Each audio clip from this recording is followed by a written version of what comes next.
right, we are going to start piecing our Luna quilt blocks today.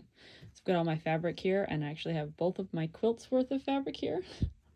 So I've got my scrappy rifle paper coat quilt on top, and then underneath I have my Melody Miller fabric and speckled quilt. So I wanted to give you some tips on piecing. Pin, pin, pin. I know some people don't like to pin.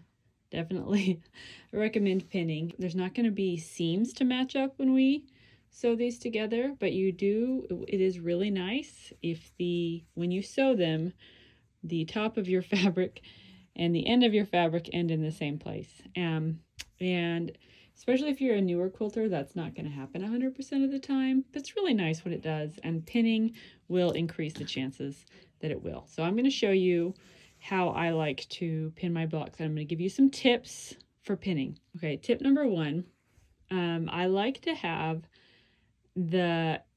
so when I sew these first two pieces together, there's no seam in this one. I'd rather have the seam facing up than down, because sometimes when you're piecing, the seam can get folded over, and that is less likely to happen, I find, if it's on top.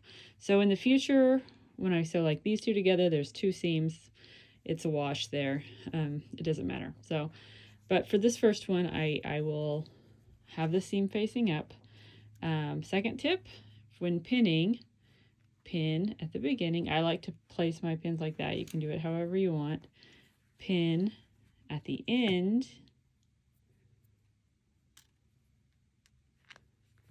Okay. Now notice I'm not having to stretch or anything. They're the same length. So you don't want to stretch it out. Hopefully this isn't causing your fabric to stretch, because they should be the same size. Pin in the middle, and then I'm going to pin in between here and here. That's enough pins. That's enough pins for me. Let's say, for example, I were going to pin these two together.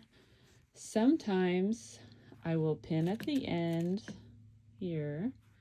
I'm going to pin over here.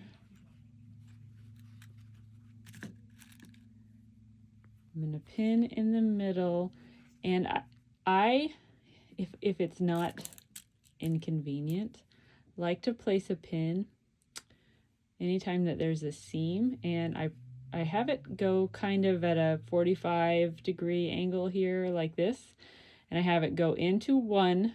I'm pressing my seams open, so that would, if you're pressing your seams to the side, this will be a little different.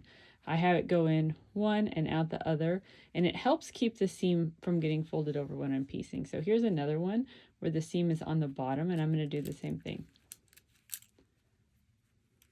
I'm going to put the pin here and here, and then when I flip it over, you can see it's helping to hold the seam open.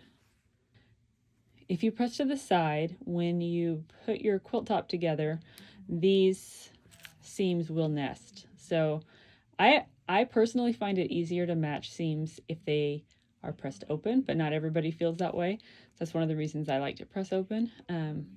So I will continue to press my seams open, but you can do it either way. What I'll do is I'll probably pin this whole stack here and then press them, pin this. I like to be efficient, and I'll pin a bunch, sew them all at once, then press them, kind of do them in batches for efficiency, but I also don't want to drive myself crazy. So I will do as many as I can, as I think is good mentally for me to handle. So I want to do them in batches to save time, but I also want to preserve the process and not hate it. So I will do probably this stack, press those, and it helps mix up the process so that I'm not just pinning for hours and hours and hours.